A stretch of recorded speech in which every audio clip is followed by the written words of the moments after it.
un espacio de conversación y análisis de todos los temas que impactan en Zacatecas y en todos los ámbitos.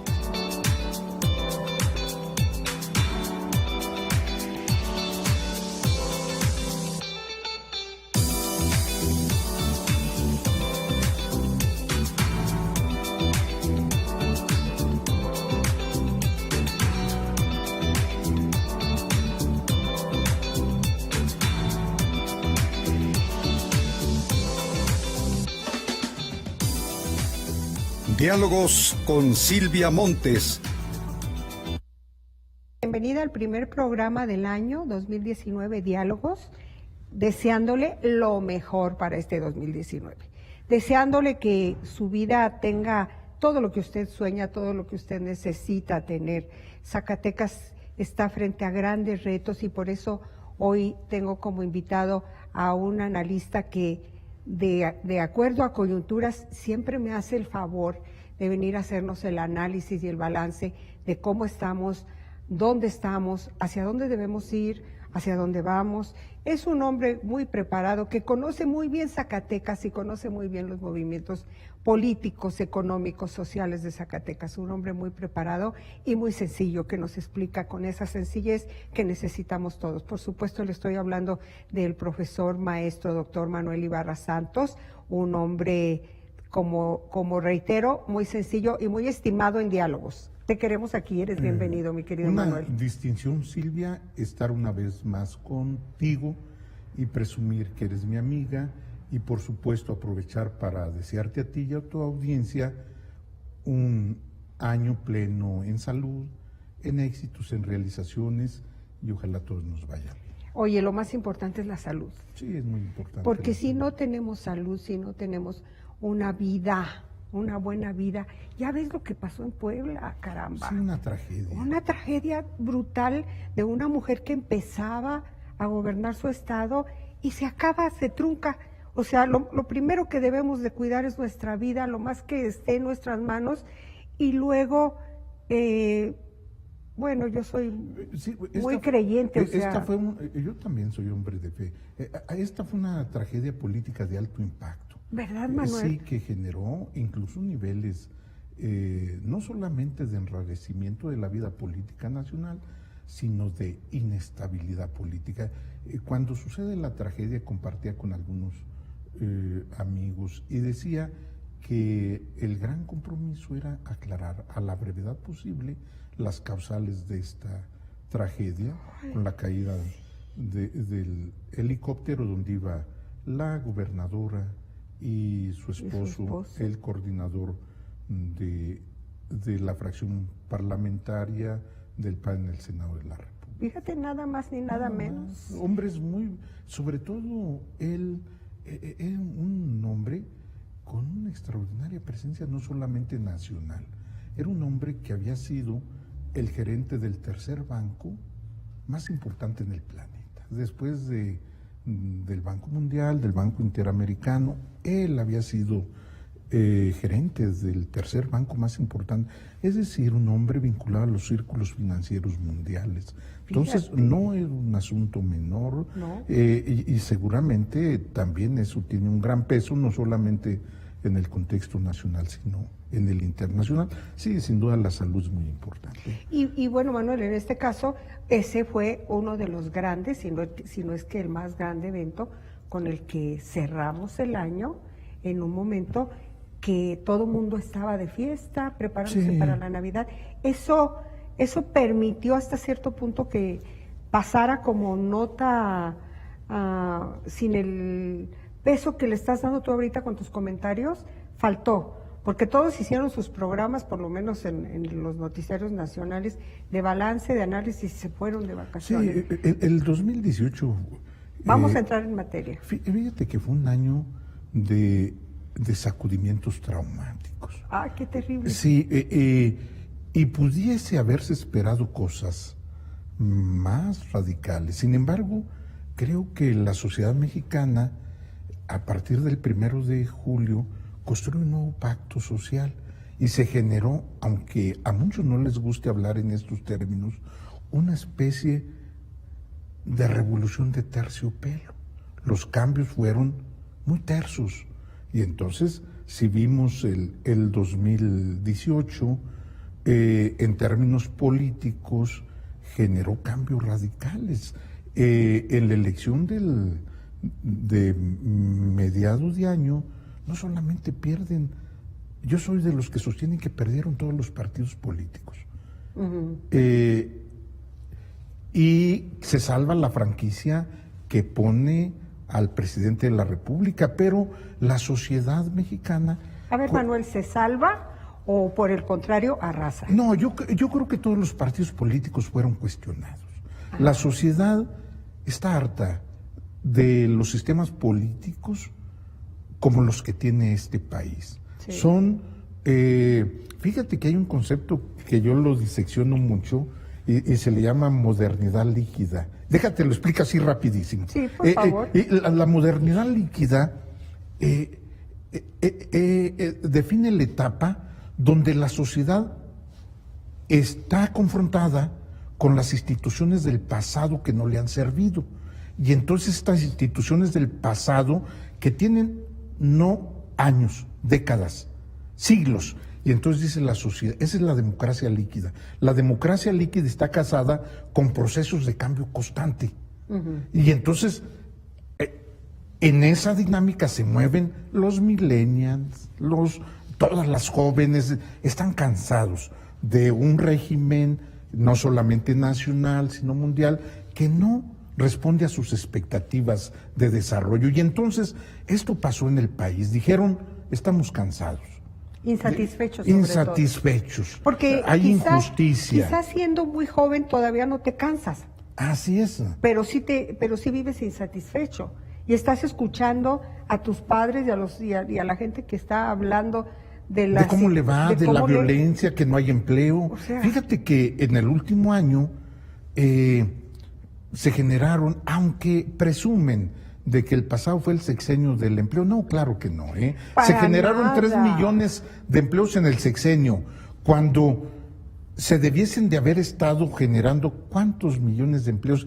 O sea, mínimo, conservadoramente, 3 millones de empleos al año en este país. Claro, conservadoramente, pero mínimo se debiesen de haber estado generando entre 4 y 5 millones de empleos al año para darles trabajo a los jóvenes que egresan de las universidades, a la sociedad demandante de un empleo digno.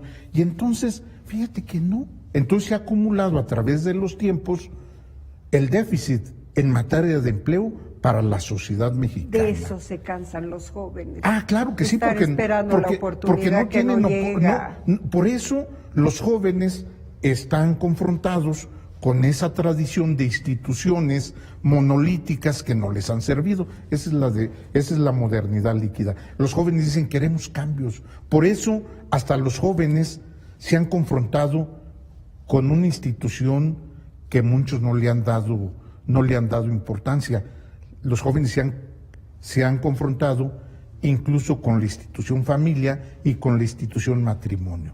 Dicen, así, y entonces esa es la modernidad líquida que crea el concepto teórico de un cuate que se llama Zygmunt Bauman, el teórico de la democracia. Y entonces se da la oportunidad de la coyuntura del 1 de julio y dijo la sociedad, cambios. Y qué curioso que para el cambio esa sociedad y esos jóvenes insatisfechos se fijaran y respaldaran de una manera tan seria, tan fuerte, a un personaje como Andrés Manuel Sí, López un líder Obrador, carismático, nos guste o no, es un líder carismático. que fue construyendo su carisma con 18 años, 20 años. 18, 20 años. Y entonces, el sistema lo victimiza y la sociedad lo convierte en su líder del cambio. Y entonces yo digo que estamos viviendo una especie de deshielo del viejo régimen político. Y esto yo lo aprendí porque acabo de leer una novela extraordinaria que se llama El deshielo, y después de que muere Stalin en 1953, se escribe esta novela y desestalinizan el régimen ruso, porque el régimen ruso no solamente metía a la cárcel y los mandaba a muchos presos políticos al archipiélago de Gulam. Se debilitó el viejo Partido Comunista de la Unión Soviética, las clases se recompusieron. Y entonces, pero eso mismo, el deshielo pasa con la muerte de Fidel Castro, con el comunismo cubano, y así. Y entonces yo digo que en México estamos iniciando una época de deshielo del viejo régimen para construir uno nuevo. Creo que ese es el gran reto de Andrés Manuel. Si no lo construye, va a pasar a la historia como un frívolo y como, no solamente como un frívolo, le va a pasar lo que a Vicente Fox. O sea, Vicente Fox no solamente fue un mediocre, un presidente mediocre. Un bufón. Y entonces, Andrés no tiene las cosas tan fáciles, tiene retos importantísimos para construir cambios de gran calado en este país. Ahora, Manuel, ¿no te da la impresión de que está empezando su tiempo con mucha improvisación? Yo creo que hay tensiones, hay muchas tensiones. ¿Tensiones? Sí, hay bastantes tensiones, pero yo siento que es producto de esta construcción de un nuevo pacto. Yo siento que hay grupos políticos y financieros que arropan a Andrés Manuel López Obrador. Acaban de salir recientemente en Nuevo León un grupazo. No, bueno, mira, de ricos. No solamente, ahorita te voy a explicar, lo vamos a compartir tú y yo, lo que pasa con Nuevo León y cómo la élite empresarial de Nuevo León, por cierto, donde está un zacatecano, se suma al proyecto de Andrés Manuel y contribuyen con su fuerza económica a pintar todo el norte, no de Morena, sino del PG. Y entonces Nuevo León se pinta de Andrés Manuel. ¡Qué curioso! Sí, y entonces... Porque era una de las áreas a las que no podía llegar. No, bueno, es que también el norte, olvidado durante mucho tiempo en términos políticos y económicos, y deciden construir y engancharse en el cambio político, y entonces muchos dirán, pero ¿cómo es posible que el norte, donde hay una tradición de derecha, totalmente. No, bueno, yo nada más debo de decirte que el Grupo Monterrey se vincula al proyecto de Andrés Manuel por una serie de circunstancias. Y es que esto tiene que ver con la vinculación de Andrés con una gran cantidad, incluso los más poderosos, de las élites financieras mundiales. Yo creo que por eso, cuando llega Andrés Manuel y que se habla de que los mercados se van a desestabilizar y habrá fuga de capitales en los primeros, incluso cuando se enteran que triunfa de manera contundente, no es así, porque te menciono solamente un grupo, se le llama el grupo más poderoso del planeta, BlackRock. BlackRock tiene activos financieros por muchos dicen que es corto, $5 billones. Muchos dicen que tiene 10,000 billones de dólares y que los trae danzando y controlando la vida económica del planeta. Ahí está Andrés Manuel López Obrador. Y es decir, lo financian, lo apoyan, y entonces también tiene lógica que los grupos empresariales, aun cuando se sacudieron con el triunfo, muchas élites se sumaron anticipadamente, como el Grupo Monterrey, donde está tu amigo y nuestro amigo, un zacatecano que es el tercero o cuarto en la jerarquía de FEMSA y que es el director corporativo. Ay, tan hermoso nuestro amigo. Y entonces, Genaro Borrego. Tan hermoso nuestro amigo. Fíjate que, y entonces yo estuve analizando FEMSA, que es el dueño nada más de las tiendas Oxxo, que son como 16,000 tiendas Oxxo. Y cada día más. Ellos tienen activos financieros, bueno, tienen ventas por $28,000 millones al año. Fíjate nada O sea, más. 400,000 millones de pesos. Todos estos grupos se sumaron y entonces contribuyeron en la gran ola del cambio a que el norte se sumase. Yo creo que también es gente que sí quiere al país. Bueno, porque cuidan sus intereses, pero al no irse con sus capitales, respaldan a este país. Sí, muchos pensaron que sí pensaron que iba a haber una fuga masiva de capitales y no se dio. Yo rescato, aunque también otra vez no les guste, la concepción de que en el contexto de la globalización le dé un giro a Andrés Manuel, pero no solo por él, sino por los asesores de corte mundial que trae. Él dice, voltear en la vida económica hacia el fortalecimiento de la nación, y critica la globalización no liberal que ha hecho del negocio y de la entrega de las riquezas, de la riqueza nacional a intereses transnacionales. Y entonces hay un grupo de asesores mundiales que ha construido, por ejemplo, la riqueza de este imperio gigante de China, que ellos, en lugar de entregar su riqueza de capital humano, dicen, volteemos hacia adentro, protejamos nuestra industria. Y ese es el gran ejemplo de China e India. Es decir, ellos voltean hacia adentro en este proceso de globalización. ¿Y qué hace Andrés Manuel López Obrador en su acto de toma de protesta? Que no es voluntarismo, es la asesoría de este grupo de asesores que son pensadores y que dice, aniquilemos la globalización neoliberal que ha hecho que no crezca el Producto Interno Bruto. En los últimos 40 años ha crecido el Producto Interno Bruto en promedio 2% al año. ¿Tú crees que ahora sí va a crecer con ¿sabes qué? Con este estilo y con estos asesores? No, sabes, yo tengo mis dudas, hay que ir viendo. Que sí? Sí, no, yo parto de la duda metódica. Yo creo que hay que ir construyendo juntos todo esto. Y entonces decir, sí, hay la posibilidad de instaurar, de crear, de construir un nuevo modelo de crecimiento, creo que no es asunto de voluntarismo, es un asunto de modelos, de gestión pública, de pensamiento de las élites políticas, que sí, un pensamiento de avanzada. Mira, si no hay élites comprometidas con el desarrollo del país, como no lo ha habido en los últimos 40 años, ¿por qué hemos entregado la riqueza nacional? Ahora, con Andrés Manuel sí hay élites políticas destacadas, importantes. Por supuesto que sí. ¿Podemos citar algunos nombres? Sí. ¿Quién? Sí. Fíjate que te voy a comentar, con Andrés Manuel, y me voy a remontar solo al DF. A ver. Las élites académicas del UNAM se vincularon a Andrés Manuel. Claudia Sheinbaum, que es científica, trae tras de ella a todo un grupo de científicos sociales. O sea, ahí está Juan Ramón de la Fuente, que le dice, Andrés Manuel, te quiero de representante en la ONU, y lo mandan, pero junto a él, o sea, por eso ganaron el DF, o sea, de manera contundente, porque lo socializaron desde las élites académicas pensantes del país, el UNAM, el Politécnico, y esto se reprodujo en las universidades del país. Oye, Manuel, un paréntesis, y luego, porque cuando estoy contigo y te interrumpo, me regaña el público. No. Y luego, un mal asesor o un mal colaborador le corta el recurso a la UNAM. Sí, un malo, pero corrige.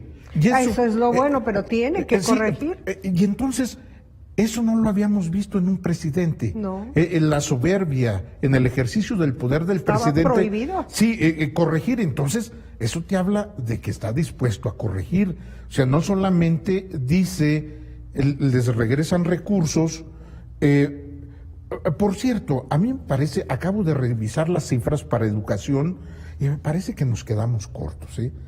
Si este país queremos que cambie, necesitamos más inversión en ciencia y en educación de calidad. Y va a educación 300,000 millones de pesos. Y te voy a hacer la operación. Para ciencia van 90,000 millones de pesos, que si lo prorrateamos por el número de habitantes que tiene el país, serían algo así como $40 per cápita para ciencia. Ahí te van los países, no es nada. No, En los países del primer mundo, como Estados Unidos, ¿sabes cuánto destinan en presupuesto per cápita para ciencia? ¿Cuánto? $1,000. ¿Y nosotros $1,200, 40. Y si vemos hacia Zacatecas, ni aparecemos en el mapa de las grandes inversiones en ciencia y tecnología. Lo que hace el cambio ahora es producir conocimiento científico de frontera. Y entonces ese va a ser el reto en el país y en Zacatecas. En Zacatecas, si no le ponemos atención, uno, a educación de calidad y formación de científicos, estamos Pues estamos atrasados. para llorar. Y entonces, ese es el reto también para Zacatecas. Y entonces revisé 90,000 millones para ciencia y tecnología, 24,000 millones para el Consejo Nacional de Ciencia. Y a lo mejor esto salva un poquito, aunque para algunos digan es una medida populista, el que dé miles de becas para los jóvenes. Eso ayuda. Tal vez a eso responde esa decisión para ciencia y tecnología, porque ante todo quiere sacar sus proyectos y sus ofrecimientos de campaña. Que de hecho el presupuesto va orientado en ese sentido. ¿Verdad? Con un gran sentido social. Queda claro. Y entonces dijo, blíndenme estos compromisos y ajustemos presupuesto para dar atención a adultos mayores, Sí. a jóvenes, a grupos vulnerables. Y entonces muchos dicen, no es la salida, hay que ponderar esto, hay que revisar. Y por supuesto, si a esto le agregamos que la entrega de estos apoyos sean bajo una evaluación estricta y que estén respondiendo, entonces diremos, a lo mejor hay cosas positivas en Pero esto. tal vez en el blindaje de blíndenme estos programas que son mi prioridad, faltó sensibilidad de parte de los que blindaron. Sí, Hicieron bastantes cosas raras. Bastantes tonterías, sí, digámoslo. Ahí está. Sí, bastantes tonterías. Sí, bastantes tonterías. Que tuvieron que llevar incluso a Estiraron, esto estiraron la cobija del presupuesto. y destaparon. Otras cosas, los pies, el corazón. El corazón, pues Y entonces claro. no hubo la racionalidad económica suficiente para diseñar un presupuesto con solidez que permita. Tal vez no había forma, No, Manuel. yo creo que se volvieron a imponer las inercias. Y entonces, ojalá esto sirva para que el siguiente año, bajo una nueva perspectiva y una nueva racionalidad, Ojalá. en la planeación del presupuesto evite lo que pasamos ahora. A lo mejor Y esto fue una emergencia. y lo que pasó Zacatecas, la verdad Zacatecas nunca había tenido un shock traumático en el ámbito de la educación. Silvia. Con la UAS. Con la UAS y con Y la con nómina todo. magisterial. Estuvimos, pero No, a en un punto tris del colapso. de la ingobernabilidad, de la del choque, ingobernabilidad. del choque. Nada más imagínate que a 10,000 maestros no les paguen su salario. Los profesores vivimos de nuestro salario, de lo Oye, que Manuel, nos ¿y dan. de dónde salió al final el recurso? No ¿No sabemos? No, sí, porque se anticiparon participaciones. O sea, no quedó de otra. Sí, no quedó de otra. Porque lo que queríamos era recurso extraordinario. No o se sea, dio. decir, necesito más dinero, dénmelo y dénmelo. No, Pero claro. dijeron, no, te lo presto. Fíjate que eso también, aunque hay mucha gente de izquierda, otra de pseudoizquierda y otra que le hace el cuento en la UAS. Ay, me encantó. Ay, repítemelo, y Manuel. entonces, yo creo que la universidad, como la institución civilizatoria más importante de Zacatecas, va a tener que revisar sus metodologías para el diseño Por de sus favor. presupuestos y darle más transparencia. Urge. Necesitamos, muchos dirán, ¿y este cuate qué trae? No, necesitamos una universidad con un nuevo modelo de gestión del conocimiento. ¿Sabes qué y de traes? la administración. Realismo.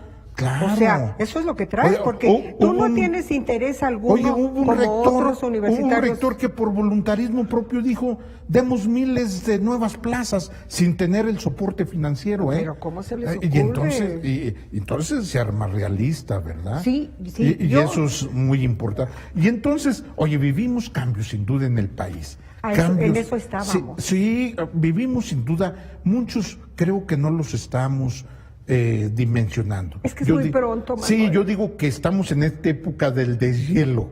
Es muy buen término. Deshielo. Y esto yo se lo aprendí a un teórico, te lo voy a mencionar. Él se llama Elia Ehrenburg. Es un teórico ruso que construyó el análisis de la caída después de la muerte de Stalin. Ajá. Y dice, hay que desestalinizar a Rusia, y empezó el deshielo del viejo régimen, incluso a mostrar las grietas de la economía frágil de Rusia.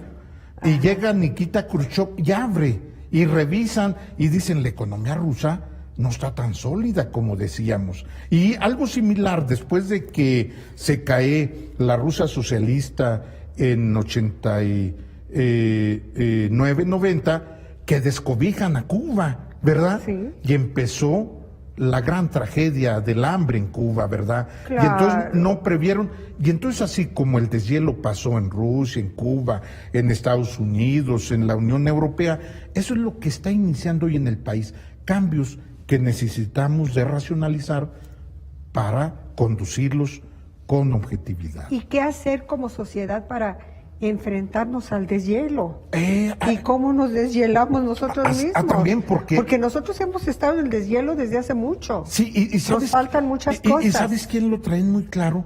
Los jóvenes. Pues claro. Esta nueva generación, los llamados millennials, ¿sí?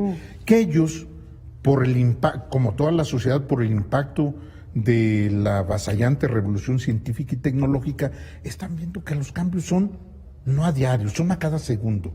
Exacto. A cada instante. Y entonces ellos dicen, necesitamos atrapar este cambio vertiginoso con nuevas formas de hacer política, nuevas formas de programar presupuestos, y entonces tenemos que aprender de eso.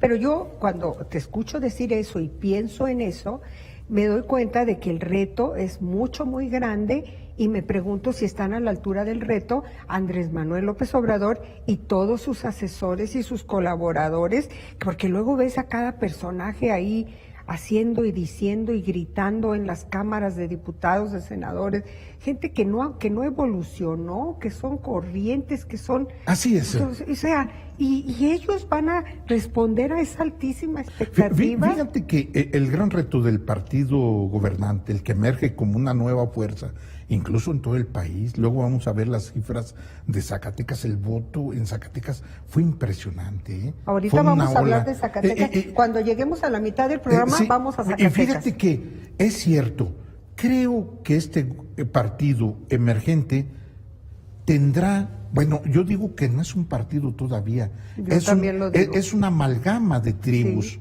Unas de ellas terriblemente salvajes, Esas son las que les pueden hacer mucho daño. Terriblemente salvajes. Y entonces yo creo que el gran reto de este nuevo partido es construirse en esta racionalidad de la modernidad política y contribuir con las otras fuerzas políticas a deslizar con tersura el cambio. Dijo que el 1 de julio se gestó un nuevo pacto social porque la sociedad votó como un pacto. Dijeron, vamos a darle fuerza a este personaje, y entonces se gestó este gran cambio sin balazos, sin golpes, y entonces el reto de este partido en el gobierno y de todos los demás es construir la transición tersa, pero que sea una transición que genere justicia, que genere nuevos niveles de producción de riqueza que favorezcan a todos y que no se concentren, como ha sucedido en los últimos 40 años, en una clase política canalla, que en una clase política verdaderamente traidora del pueblo mexicano. Entonces se tiene ¿Ese es el riesgo? Hay que ¿No evitar estamos eso. a salvo? Sí, no, yo creo que no estamos a salvo en tanto no hagamos lo contrario, sentar las bases de un nuevo vehículo de participación política y democrática. Ese es el riesgo, y creo que ese es el gran reto que tiene Andrés Manuel, pero no solamente Andrés Manuel, sino todos los actores políticos de este país. Todos los actores políticos. Estamos, ¿Qué aportar? Como estamos en un verdadero dilema, en una hacer? encrucijada nacional. Y por lo tanto, el 2019 será un año de ajustes, de reacomodos políticos. E incluso hay que revisar si la construcción de las delegaciones, fíjate, muchos no le han dado el análisis de estas nuevas delegaciones en los estados. ¿Sabes qué significa eso? Es la construcción de nuevas jerarquías políticas en los estados, y a ir sustituyendo a las viejas, a las tradicionales, a las que concentraban el manejo.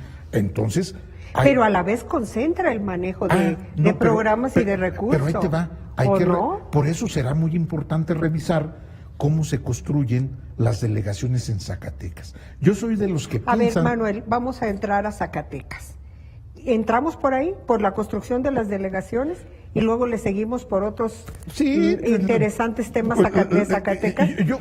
Yo soy de los que piensan que la creación de las delegaciones va a generar equilibrios, que no va a estar en manos de un solo grupo, y que entonces esto, no solamente en Zacatecas, sino en el país, generará nuevas jerarquías burocráticas, y esto te propicia un movimiento inusual, amén de acercar las decisiones del presidente, es decir, las decisiones ahí parecieran mal pensadas, y entonces te está generando una nueva élite de jerarquías burocráticas. Y esto yo lo acabo de releer porque me llamó mucho la atención. No solamente es el control, es esto, es un movimiento que te purga viejas jerarquías y te crea unas nuevas. Y entonces yo espero que en los estados se generen jerarquías profundamente equilibrados y que no queden en los viejos caciques de antaño,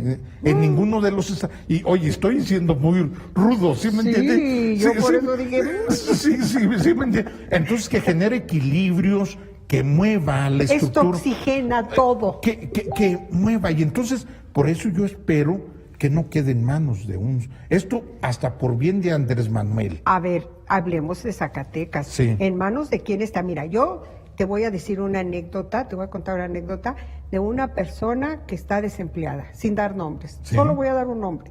Una persona desempleada que no sabe qué hacer, que tiene capacidad y todo, y dijo, me quisiera acercar con la delegada. Sí. Y entonces dije yo, pues es muy buena idea. Pudiera ser que yo tuviera algunas rutas para que te acercaras. Busqué esas rutas y una de esas rutas me dijo, déjame lo consulto con David. Eso es. Estamos hablando de David Monreal. Sí. Entonces dices, bueno, entonces el control de Zacatecas va a quedar ahí.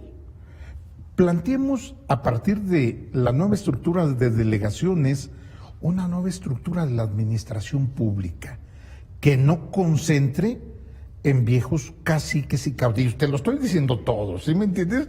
Y entonces, si eso lo cuida Andrés Manuel, yo todavía soy de los que esperan que se generen equilibrios en la construcción de la estructura de delegaciones, en todas las delegaciones y en Zacatecas. Si no sabes qué es, Silvia, el desencanto vendrá a la vuelta del día, ¿sí me entiendes? Porque entonces no estamos hablando de un nuevo esquema de justicia social, de eficacia gubernamental, sino de interés de un grupo político que quiere llegar al gobierno en el estado de Zacatecas y seguir mandando acá. Pero ahí te va. Esto también puede ser una iniciativa, si se diera eso, que te puede generar contradicciones muy pronto, en 1 año, en 2 años. Claro. ¿Verdad? Y entonces, cuidado, eso lo deben de cuidar lo deben de cuidar, pero de manera sí celosa, porque entonces no le van a estar respondiendo a la sociedad y al voto y a la llamada del pueblo que hizo el 1 de julio. Te recuerdo que estamos hablando específicamente de Zacatecas. Hablemos de Zacatecas. Entonces, bueno, si en Zacatecas está sucediendo esto, cuando yo escucho a una de las personas más allegadas decir, primero lo tenemos que consultar con David, me quedé muy impresionada y dije, bueno, pues entonces las cosas son lo mismo otra vez, nada más que ahora le toca a este grupo. Ahí te va. Bueno, cuando hablamos de X personaje, entramos a un tema. Venga, a la sucesión 2021. Así es, vamos. Yo soy de los que piensan que si liberamos a estas alturas, liberamos el poder y la sociedad, libera las amarras de la sucesión sin mecanismos de contención, se puede fragilizar aún más el principio de la gobernabilidad de Zacatecas, cuando Zacatecas tiene prioridades tan importantes como el combate a la violencia. A ver, acabas de decir, fragilizar aún más. Sí. A ver, me llama la atención el aún más. Sí, bueno. ¿Está frágil la cosa? Bueno, lo vivimos a finales del año que pasó, con la UAS, con los maestros, cómo se discutió en la legislatura del Estado. La fragilidad. Donde se dio la confrontación de fuerzas políticas y no quedó en el centro los intereses fundamentales de la sociedad. Y entonces, evitemos, yo creo que el 2019 en Zacatecas debe ser para potenciar iniciativas y políticas estratégicas para consolidar desarrollo económico, generación de empleo, reducir los índices de criminalidad y bueno, que es un derecho legítimo de los que aspiran al 21, pero requerimos construir un pacto que no pervierte el desarrollo económico de Zacatecas, porque acabamos de tener esta elección traumática de julio del 2018, y ya entramos al otro proceso. Entonces, ¿cuándo le dejamos al horizonte del desarrollo tiempo para construir progreso? Oye, y por lo prosperidad? menos un año, ¿no? Bueno, uno... De aquí al 20. y ¿O mira, qué? Pues es que ya está a la vuelta de la esquina también, Manuel. Y entonces no fragilicemos. Y entonces yo soy de los Aún que más. piensan, está bien, los partidos políticos tienen tiempos, pero si hoy abrimos el horizonte de el protagonismo partidario, ¿qué vamos a hacer? A confrontar a la sociedad, a generar ruidos innecesarios y que van a obstruir la consolidación que tanto lo requiere del desarrollo de Zacatecas. Entonces es un error de cálculo de tiempos en el caso del revolucionario institucional, que ya se lanza a decir, nosotros vamos a mantener la gubernatura. No solo de lo un dice partido. el propio gobernador del estado. El próximo gobernador va a ser Hijo, priista. Lo que tú me has dicho es para el análisis con lupa. A ver, la construcción de las gubernaturas, ahí tenemos que ser bien cuidadosos en el discurso. Me voy a ver mal, luego van a ir contra mí, pero no importa. Regularmente te ves mal cuando vienes. Mira, oye, ¿cómo anticipa? A ver, yo diría que no solo del PRI, todos los partidos debiesen de tener un gran pacto por Zacatecas. Sentarse y decir, espérense todos. No, bien, y que digamos hasta dónde, pero ahí te va. Ponerle a la política en Zacatecas la visión maniquea de que voy a ganar o vas a perder, eso te divide, ¿sí me entiendes? Entonces ahí, por favor, a ver, a los priistas yo les diría, o a los de Morena. Ándale, que son los dos principales. principales. O a todos. Bueno. A ver, el PRI, estando en la cúspide del poder en el 2018, ganó. En la cúspide del poder. Exacto. Entonces, que no adelantemos vísperas. Pues sí. Que no adelantemos vísperas. Y entonces esto tiene que ver con horizontes de planeación estratégica para Zacatecas. Y entonces, fíjate, iniciamos el 19 con una desbocada lucha por el 21, ¿verdad? Eso es lamentable, es terrible. Tenemos que ponerle, yo no sé si sea posible, contención a estos desmedidos intereses, porque si no, entonces los asuntos fundamentales de Zacatecas quedarán en segundo, en tercer y en cuarto término. Manuel, casi nunca se le ha podido poner freno a estos temas. No, Cuando sí. Ya se suelta. No, sí ha habido. A ver, recuerda. O sea, ha habido gobernadores que conducen procesos de sucesión Que tienen y el los control. dejan en la etapa final, ¿sí me entienden? Y entonces es muy importante eso que dices tú, el cálculo político preciso. ¿Es conveniente ahorita o me siento? Oye, los gobernadores, exgobernadores todos, hay que analizar la presencia de los exgobernadores. Y yo siento que todos habrán de plantear y por lo menos manifestar disposición de un buen acuerdo de racionalidad, ¿no? Y entonces, a ver, la mejor forma de ganar el poder es sirviendo bien desde el poder, ¿no es cierto? Totalmente de acuerdo contigo. Y entonces, ¿para qué abrir los niveles de choque? Y entonces yo no estaría cuestionando al PRI, yo estaría cuestionando a quien dice entremos a la lucha. A quien dijo, van a ver que el próximo gobernador va a ser del PRI. Oye, pero eso puede ser un desafío, ¿sabes a quién? No, Andrés Manuel, a los líderes nacionales, y entonces abre la pugna. así es. ¿Sí me entiendes? Totalmente. Y entonces, no estoy diciendo que esté mal, que a lo mejor no es el momento adecuado. ¿Sabes qué pienso que pasó? Una cierta presión de tener que decir eso en ese momento. El dirigente del partido pronuncia un discurso donde habla de que vamos a hermanarnos más desde el partido con el gobierno. Sí, podemos. Era un momento, no me acuerdo qué se celebraba, si un aniversario, si no sé qué. Y entonces sale el gobernador del estado con su discurso y se ve obligado a decir para agradar al dirigente o a la militancia. Hay algo muy importante. Y después se quedó quietecito. Hay algo muy importante que hay que comprender aquí. el hombre es la palabra, la política es la palabra. Es decir, hay que utilizar con precisión la palabra y en el momento adecuado. Y entonces eso tiene que ver también con formación política. Es decir, la palabra no solamente hay que cumplirla.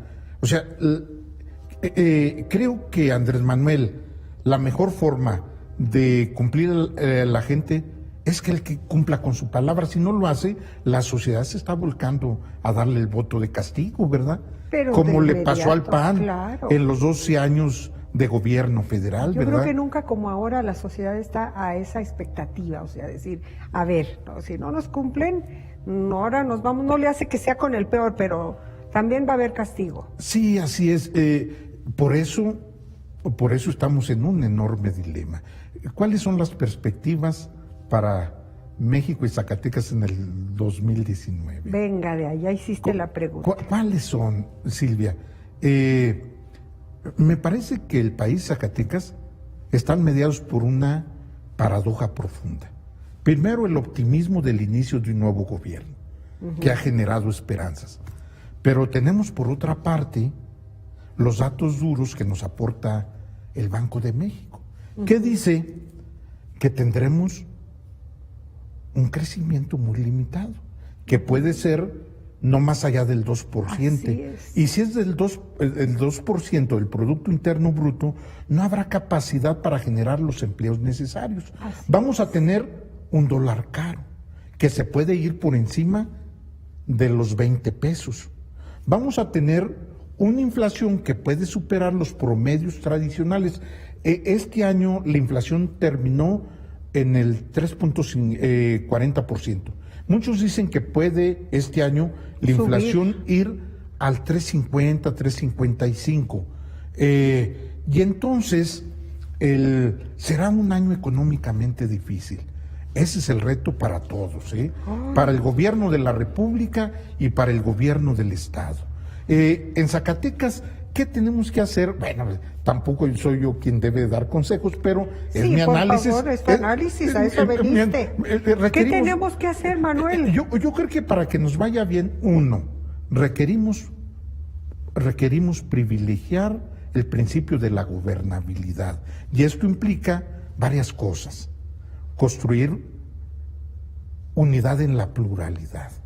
Es decir, no en el choque de fuerzas, como se vio recientemente en el Congreso del Estado. ¿Sí me entienden? Sí. Y que estuvo, o sea, al final el presupuesto estatal de egresos quedó 16/13, ¿no es cierto? Sí. Y exceptuando los diputados que no fueron. Ahí puedes darte una idea del panorama. Entonces es tiempo de reconstruir el pacto con Zacatecas. Ahí te va. El otro, queremos que nos vaya bien, un tema fundamental.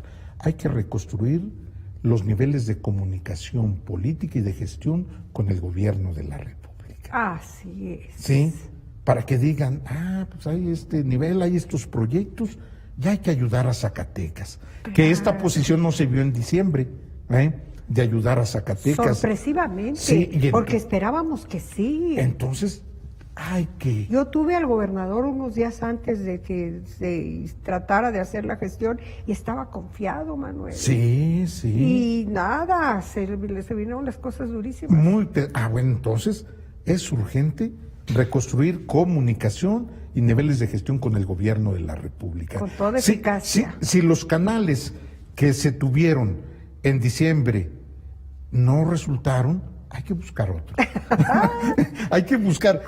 Habría que saber cuáles fueron esos canales, Manuel, dinos. ¿Cuáles fueron esos canales? Y si no sirvieron, hay que ver. Porque cuando el gobernador estuvo aquí, yo le pregunté, a ver, ¿cómo va a estar la cosa con determinados actores políticos que están muy cerca del presidente de la República? Y me contestó, no hay intermediarios. El acuerdo entre el presidente y yo fue que no habría intermediarios, que el trato sería directo. Y cuando se llega el momento, como tú dices, la palabra, pues a veces se dice muy fácilmente, pero los hechos No hay que ponderar, te llevan a una realidad que dices, caray, entonces no era cierto, pues ¿a qué horas? ¿Cómo Sí, le hago? ¿dónde quedaron los actores? Los niveles de comunicación. ¿Dónde y está? demás? No estuvo. Entonces, mira, ya van 2.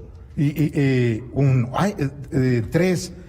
Hay que privilegiar en la propuesta del paquete económico la inversión pública y privada. Si no hay inversión pública y privada en Zacatecas, no habrá factor que dinamice la economía, la estructura económica de Zacatecas. Yo he estado revisando. ¿Cómo vamos, Manuel? Mira, yo he estado revisando el presupuesto de egresos de la Federación. Y por ejemplo, nada más te doy un dato. Por ejemplo, en proyectos de servicios públicos y privados van 90,000 millones de pesos para el país. Proyectos de servicios públicos y privados es donde va la mezcla de recursos públicos y privados. En Zacatecas hemos tenido escasos proyectos Públicos y privados, pues, proyectos de servicios, si acaso aquel que tanto dio material informativo como lo fue el centro de convenciones, ¿verdad? Pero, y entonces veo, y no aparece Zacatecas con propuestas de proyectos de SPP. Y entonces digo, ¿dónde está el secretario de Economía que le debe estar ayudando al señor gobernador del estado? ¿Dónde está? ¿Dónde está? Yo me pregunto desde hace mucho tiempo, ¿dónde está él? ¿Dónde está? A veces he querido invitarlo al programa y digo, ¿dónde ¿no? está? ¿Tendrá algún sentido? Y así te he revisado porque me interesa. Por ejemplo, te revisé todo lo de ciencia, lo de educación, lo de proyectos estratégicos, lo de inversión para organismos descentralizados en los estados, y tan solo, por ejemplo, para organismos descentralizados de los estados van 56,000 millones de pesos, para Zacatecas vienen 1,500 millones de pesos. ¿Para qué organismos descentralizados? COBAE, UTES, tecnológicos, hay que ver si con eso se ayuda a resolver en parte el déficit, y los pasivos del sector educativo en estos niveles, pero por ejemplo, Jalisco se lleva más de 5,000 millones de pesos, Nuevo León otros 5,000, tan solo 5 estados se llevan como el 35% de los recursos. Que no es una historia nueva. No, entonces, eso siempre ha sucedido. Pero entonces, ¿cómo traer más recursos a Zacatecas? ¿Cómo traer más recursos? Proyectos y una élite política sólida que haga presencia en el centro. Si no, nos van a estar bateando, ¿verdad? Oye, no es el término más adecuado, ¿verdad? Se oyó feo. Sí, y entonces necesitamos... Creo que nos están bateando, entonces Manuel. necesitamos una clase política sólida, unida. Oye, presumimos que tenemos ¿cuántos representantes en el Congreso de la Unión? 19. 19, pues 19. con eso, sí. Sí, y pensábamos que esos 19 iban a hacer más presión. sí, así es. ¿Y qué pasó? Oye, pues entonces su sesión no está decidida ahorita ahí.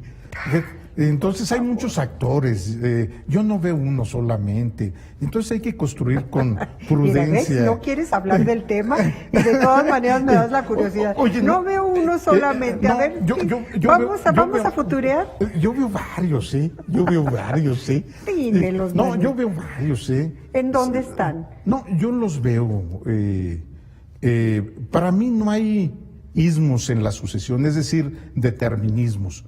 Y entonces se va construyendo con el tiempo, y hay que revisar quiénes están en el más cercano del ánimo de Andrés Manuel. Porque sin duda Andrés Manuel va a ser un factor fundamental de cómo se construye una gubernatura. Aunque digan no debe de intervenir, bueno, la tradición habla de que los presidentes, aunque no aparezcan, ahí están. Presente, por supuesto. ¿Verdad? Eso no cambia. Bien, bueno, y entonces eso está revisemos dificilísimo. quiénes están en el ánimo de Andrés Manuel, ¿Quiénes son los más cercanos en el ánimo de Andrés Manuel? Pues está facilísimo. A ver, ¿cuántos me mencionas tú? Pues mira, el primero es David. A ver, ¿y quién más? También Saúl. Ahora yo te estoy entrevistando a ti. También Saúl. A ver, ¿quién más? La delegada. Para gobernadora. Sí. Para gobernadora, ahora, ¿por qué A no? ver, a ver, Es tiempo sí. de las mujeres, él tiene Está confianza bien. en A las ver, mujeres. ya van 3. Ya van 3. Ajá. Ahora dime uno tú. Luego, muchos mencionan a Rocío Nale, ¿verdad? No me digas, muchos la mencionan. Muchos no la- lo había escuchado. Aunque pero ella no ha abierto ni hace sus presencia en expectativas. Zacatecas. ¿eh? Tiene su hermano acá que con Sí. ese tiene. Lo voy a invitar. Muy representado, ¿verdad? Está muy muy bien representado. representada.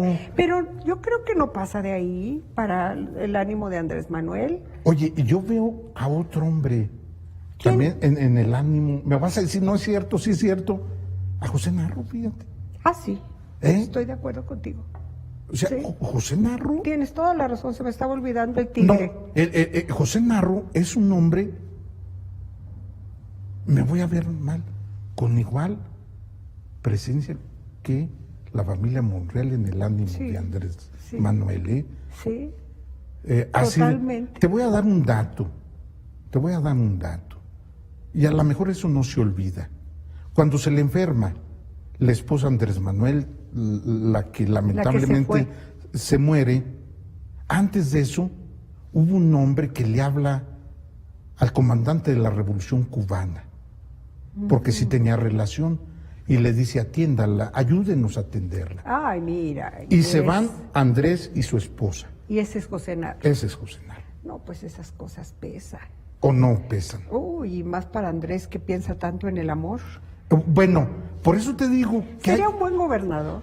no, hay muchas cosas, ¿eh? O ahora, sea, ahora aviéntate los del PRI. bueno, en el PRI sin duda está Fito. oye. Sin duda está Oye, Fito. Fito es un hombre extraordinariamente sensible. Sí. Yo tengo un trato extraordinario con Fito. Y no ha perdido capital. No, pero no ha perdido, ¿sabes qué? La compostura. Sobre es todo. un hombre sensible. Sí, sí, Es, sí, sí. es más, de los del PRI, yo vería a él, al hombre del gabinete más fuerte, oye. Jorge Miranda. Jorge Miranda, Por supuesto. que es un operador muy sensible. Sí, y con carisma también. Y con carisma. Yo siento que a Fito me lo han sacrificado, fíjate. Sí, sí, sí. No lo han tratado bien, ¿eh? Sí. Y entonces el PRI debe de cobijarlo si lo quiere que se mantenga, ¿eh? Es un gran activo. Es un gran activo y sin duda en el PRI así le podemos poner varios más, ¿verdad? Pues a mí no se me ocurren tantos. Fito y Jorge, Miranda. Jorge. Por eso esos dos. ¿Y qué otro? sí, ¿Alguna mujer? No veo ninguna. No. No, Y, no. y entonces, mira, por eso te digo que construyamos una sucesión que transite como transitó la elección esta de terciopelo y que no afecte el desarrollo de Zacatecas, ¿verdad? Y ante todo, creo, y para concluir, Manuel, porque ya se nos acabó el tiempo ya, ante todo, darle resultados a la gente para tener sí. aspiraciones. De los dos lados, ¿eh? Claro. De los dos lados, de los únicos dos partidos que hablamos, hay que dar resultados. ¿Cómo? Yo no sé. Sí, así es. Yo creo que es muy importante. Bueno, un año de reacomodos, un año de dilemas, un año de encrucijada y ojalá todos nos vaya bien. Silvia. Un año donde nos dijiste que no hay que hablar de la sucesión y terminamos haciéndolo. No, se debe de hablar, pero hay que ponerle mecanismos de contención que no distraigan a Zacatecas. Esa es tarea de otro personaje. Sí. Nosotros sí podemos hablar. Sí, nosotros sí, pero es decir, que no distraiga. O sea, hubo gobernadores que la contendieron, y te digo uno, Ricardo, Claro. Genaro, ¿sí me entiendes? Es decir, y yo también pienso que el gobernador Tello tiene la capacidad, porque es un hombre sensible y capaz, y también lo puede hacer, y entonces no hay que entrar al mar tormentoso que desequilibre Zacatecas. Al contrario, hay que enfriar las cosas. Ay, entonces... Hay que meterse en el deshielo. El deshielo, y eso es muy importante, ¿verdad? Manuel, fue un hombre. placer platicar contigo como siempre. No, un placer. Muy placer. sabrosa la plática. Lástima que la página ahorita la tengo en stand-by porque se cayó el servidor, Chihuahua. Oh, También qué la lamentable. tecnología juega hace malas pasadas, pero lo van a resolver rápido y ahí para que vuelva a escuchar esta conversación en la página silviamontes.com.mx. Gracias, amigo. Una distinción y gracias por la invitación. Eres parte de Diálogos. Gracias, muy Muchas amable. gracias por aceptar siempre que Muy te amable. buscamos. Gracias a usted que nos siguió en el 115 y el 1115 de Megacable. Gracias a usted del 9 de Cablecom. Gracias del 15 de Señal Abierta. Gracias en Facebook, que siempre tenemos muchos seguidores, Canal 15 Zacatecas. Y en cuanto esté listo el servidor, silviamontes.com.mx. Le doy la bienvenida también hoy a, se me olvida siempre tu nombre, Marco Dávila. No, Marco Méndez. A Cristian Dávila, que va a estar con nosotros a partir de ahora, porque Marco se nos va al horario matutino, por lo pronto, por una temporada. Cristian es un gran profesional y en Diálogos le tenemos mucho afecto. Lo espero el próximo jueves a las 6 de la tarde. Soy Silvia Montes Montañez, su servidora y amiga. Diálogos con Silvia Montes.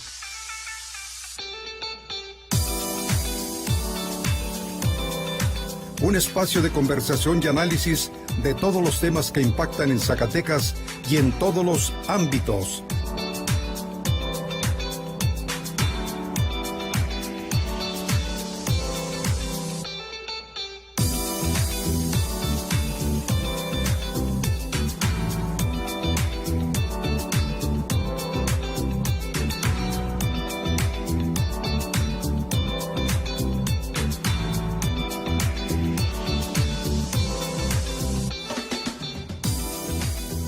Diálogos con Silvia Montes.